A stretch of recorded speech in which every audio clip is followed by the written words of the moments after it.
Hello students, நம்ம இந்த வீடியோவில் 12th தமிழுக்கான செகண்ட் ரிவிஷன் டெஸ்ட்டோட ஒரிஜினல் கொஸ்டின் பற்றி பசங்களை பார்க்க போகிறோம். ஸோ இந்த கொஸ்டின் பேப்பர் ஆனது தற்போது ஒரு மாவட்டத்தில் நடைபெற்ற ஒரிஜினல் கொஸ்டின் தான் பசங்களை போட்டிருக்கேன். ஸோ வீடியோ வந்து ஃபுல்லாக பார்த்துட்டு இந்த கொஸ்டின் பேப்பரில் உள்ள எல்லா கொஸ்டினையும் பக்காவாக படித்து வச்சுருப்பா. இது வந்து பல கேள்விகள் ரிப்பீட்டட் கொஸ்டின்ஸ் கண்டிப்பாக இன்னும் பல மாவட்டத்தில் தமிழ் எக்ஸாம் நடக்காமல் இருக்குது பார்த்தீங்கன்னா. ஸோ அங்கே கேட்க வாய்ப்பு இருக்குது. ஸோ நல்லா பார்த்து வச்சுங்க. இதே மாதிரி மற்ற எல்லா சப்ஜெக்ட்ஸ்க்கான important notes, guides, question papers கூட நம்ம சேனல் தொடர்ச்சியாக வீடியோ போகிறோம். ஸோ அதெல்லாம் மிஸ் பண்ணாமல் தெரிஞ்சுக்க நீங்கள் இப்போ நம்ம சேனல் ஃபஸ்ட் டைம் பார்க்குறீங்க, டக்குன்னு சப்ஸ்கிரைப் பண்ணிவிட்டு இந்த வீடியோ உங்கள் ஃப்ரெண்ட்ஸ் ஷேர் பண்ணி விட்டுருங்க. சரி, வாங்க ஸ்டூடெண்ட்ஸ் வீடியோக்குள்ளே போயிடலாம்.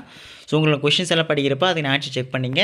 ஸோ ஃபஸ்ட் ஒன் பல உள்தெரிகளில் ஃபஸ்ட் ஒன் வந்து பார்த்தீங்கன்னா, செம்பருதி என தொடங்கும் பாடல் இடம்பெற்றுள்ள கவிதை தொகுப்பு என்ன எது? செகண்ட் ஒன், தமிழில் திணை பாகுபாடு டேஷ் அடிப்படையில் பகுக்கப்பட்டுள்ளது.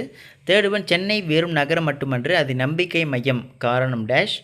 ஃபோர்த் ஒன், பொருள்கோள் எத்தனை வகைப்படும்? ஃபிஃப்த் ஒன், தந்தனன் தாதை தன்னை தடக்கியான் எடுத்து சார்வான் அடிக்கோடிட்ட சொல்லின் இலக்கண குறிப்பு என்ன? ஓகேங்களா. சிக்ஸ்த் ஒன், நகை என்னும் மெய்ப்பாடு தோன்றும் நிலைக்கலன்களுள் ஒன்று டேஷ். செவன்த் ஒன், பொருத்தி விடை தேர்கப்பா. ஸோ பார்த்து வச்சிங்க. ஆமந்திரிகை, நித்திலம், களஞ்சி, கலை, இந்த பக்கம் முத்து, மூங்கில், இடக்கை, வாத்தியம், எடை, அளவு. ஓகேங்களா. எயித் ஒன், ஆராய்ந்து சொல்கிறவர் டேஷ்.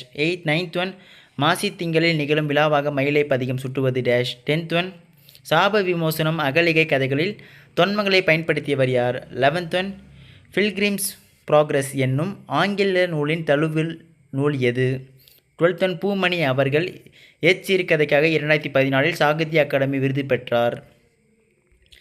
13th one, வ.உ. சிதம்பரனின் வாழ்க்கை வரலாற்றை எழுதியவர் யார்?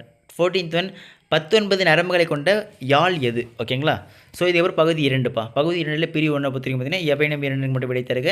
15th ஒன், ராமன் சுக்ரீவனிடம் கூறிய செய்திகளை எழுதுக. 16th ஒன், வெறு பெரு தமிழர் மேன்மை ஓங்கிட செய்வ தோன்றே உயிர் பணியா கொண்டோன் யார் யாரை பற்றி எதற்காக கூறுகிறார்? 17th ஒன், சிலப்பதிகாரத்திற்கு வழங்கும் வேறு பெயர்கள் யாவை? 18th ஒன், தர்மமிகு சென்னையில் கந்த கோட்டத்துள் வளர்தலமொங்கு கந்தவளை தொடருக்கு பதிவுரை எழுதுக. ஓகேங்களா. ஸோ அது ஒரு பிரிவு 2பா. ஸோ எவையினம் 2 மட்டும் விடையளி. ஸோ 2 மார்க்ஸை பொறுத்த வரைக்கும் 19th வந்து பார்த்தீங்கன்னா கீழ் திசை சுவடிகள் நூலகம் குறித்து எழுதுக. 20, அக்காலத்து கல்வி முறையில் மனன பயிற்சிக்கு உதவிய நூல்கள் யாவை? அடிக்கடி கேட்கப்படும் முக்கியமான கேள்விப்பா, நல்லா படித்து வச்சுருங்க. 21, பருவத்தை பயிற்சி நேர மேலாண்மையோடு பொருத்தி எழுதுக. ஓகேங்களா. அடுத்து பிரிவு 3பா. பிரிவு 3 பொறுத்த வரைக்கும் எவையினம் 7 வினாக்களுக்கு மட்டும் விடையலை. ஸோ இது 2 மார்க் கணக்கு தான் வரும். 22, தமிழில் பிழை என்று எழுதுவதற்கு மேற்கொள்ள வேண்டிய முயற்சிகள் யாவை? 23, மயங்கொலி சொற்களை ஒரே தொடரில் அமைத்து எழுதுக. அலை, அலை, அலை. 24, வல்லினமைகளை இட்டும் நீக்கியும் எழுதுக. மாணவர்கள் பெற்றோர்களை தமது நண்பர்களாக பாவித்து நட்பு கொள்ள வேண்டும். தமது இன்பத் துன்பங்களை பெற்றோர்களுடன் பகிர்ந்து கொள்ள வேண்டும். ஓகேங்களா. ஸோ என்னென்ன மிஸ்டேக்ஸ் இருக்குன்னு பார்த்து நீக்கி எழுதணும். 25வது கொஸ்டின், தொடரில் இடம்பெற்றுள்ள மரபு பிழைகளை நீக்கி எழுதுக. பனைமட்டையால் கூரை வைத்திருந்தனர். நெக்ஸ்ட்டு, முருகன் சோறு சாப்பிட்டு பால் குடித்தான். ஓகேங்களா. ஸோ இதில் என்ன மரபு பிழை இருக்குது அப்படின்றத செக் பண்ணி வச்சுங்க. ஒருவேளை இதற்கான விடைகள் ஆன்சர்ஸ் வேணும் அப்படின்னு மாணவர்கள் நினச்சிங்கன்னா இந்த வீடியோ கீழே கமெண்ட் செக்ஷனில் ஆன்சர்ஸ்னு மட்டும் போடுங்க. இதற்கான ஆன்சர்ஸ் நம்ம வாட்ஸ்அப் குரூப்பில் வந்து சேரும். நெக்ஸ்ட்டு 26, பொருள் வேறுபாடு அறிந்து தொடரமைக்க உலை, உலை அல்லது கான், கான். ஓகேங்களா. 27, மரபு சொற்களை தொடரில் அமைத்து எழுதுக. 6, அமர வழி வழியாக. 28, கலைச்சொல் தருகப்போ வைஸ் சான்சலர் எபிகிராஃபி. 29, ஏதேனும் ஒன்றனுக்கு பகுப்பத உறுப்பினர்கள் தருக. கலங்கி அமர்ந்தான். சரிங்களா. அடுத்து 30பா, ஏதேனும் ஒன்றனுக்கு மட்டும் புணர்ச்சி விதி தருக. செந்தமிழை தலைக்கோள். ஓகேங்க, இது பார்த்து வச்சுங்க. இதுக்கு அடுத்து பகுதி 3பா. பகுதி 3ல் பிரிவு 1 பொறுத்த வரைக்கும் பார்த்தீங்கன்னா எவையினம் 2 வினாக்கு விடையளிக்க 4 மார்க்ஸை பொறுத்த வரைக்கும் 21 மோஸ்ட் ரிப்பீட்டடிவ் கொஸ்டின்ப்பா. 31, ஏங்கோலி நீர் ஞாலத்து இருளகற்றும் இடம் சுட்டி போர் விளக்குங்க. 32, வாடை காலத்தில் கோவலர்கள் எவ்வாறு பாதுகாப்பை தேடினர். 33, ஒருமுக எழினி பொறுமுக எழினி கரந்தோரல் எழினி விளக்குக.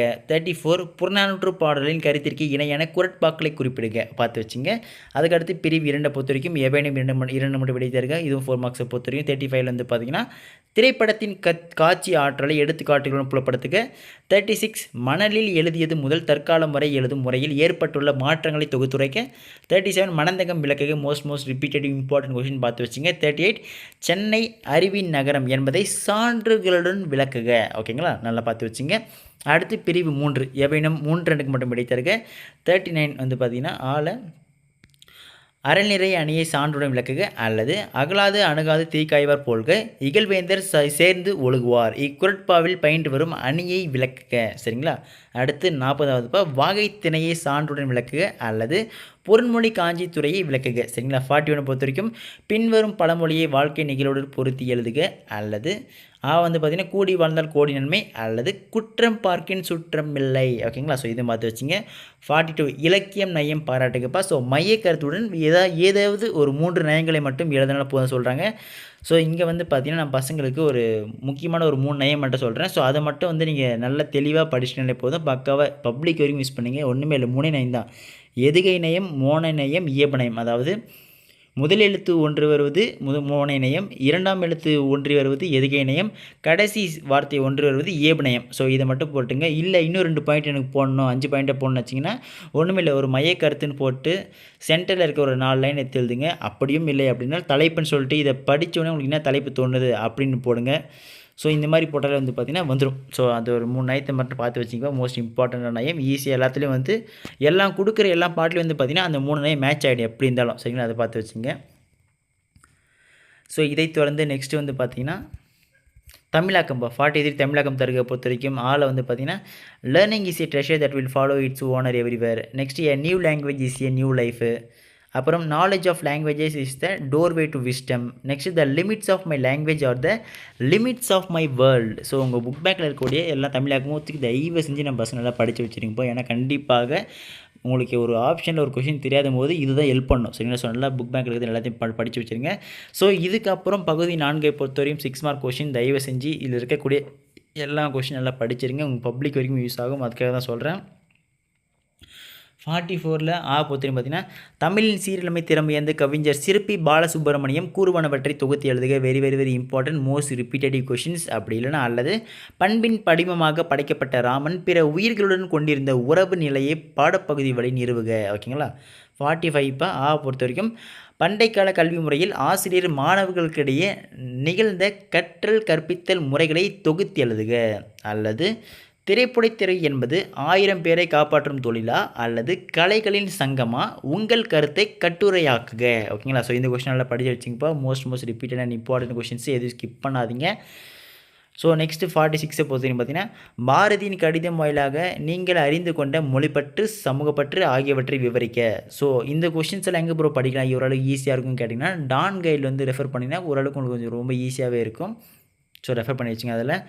அல்லது உரிமை தாகம் கதையில் வெளிப்படும் உறவின் மேன்மையை புலப்படுத்துக. ஓகேங்களா. ஸோ இதையும் பார்த்து வச்சுங்கப்பா. அடுத்தது 47 பொறுத்தவரைக்கும் பார்த்தீங்கன்னா அடிப்பெறலாமல் எழுதுகளை ஒருமையுடன் என தொடங்கும் தெய்வமணி பாடல் எழுதுக. நெக்ஸ்ட்டு தொடர்பு என முடியும் குரலை எழுதுக. ஓகேங்களா. ஓகே ஸ்டூடெண்ட்ஸ், இருக்கக்கூடிய எல்லா கொஸ்டினும் பக்காவாக படித்து வச்சுருங்கப்பா. இது பல கேள்விகள் நிச்சயமாக நடக்க போகும் தேர்வு கண்டிப்பாக பல மாவட்டத்தில் கண்டிப்பாக கேட்கப்படும் வாய்ப்பு இருக்குது. நல்லா பார்த்து வச்சுங்க. இதே மாதிரி மற்ற எல்லா சப்ஜெக்ட்ஸ்க்கான important notes guides question episode நம்ம சேனல் தொடர்ச்சியாக வீடியோக்களானது வந்து கொண்டே இருக்கும். அதெல்லாம் தவறாமல் தெரிந்து கொள்ள நீங்கள் இப்போ தான் நம்ம சேனல் ஃபஸ்ட் டைம் பார்க்குறேன் டக்குன்னு சப்ஸ்கிரைப் பண்ணிட்டு கீழே டிஸ்கிரிப்ஷனில் வாட்ஸ்அப் பண்ண குரூப் லிங்க் இருக்கும். ஜாயின் பண்ணலாம், ஜாயின் பண்ணுறேங்க. அடுத்தது தொடர்ந்து பார்க்கலாம்ப்பா. மிஸ் பண்ணுறாதீங்க. டாடா, பை பாய்.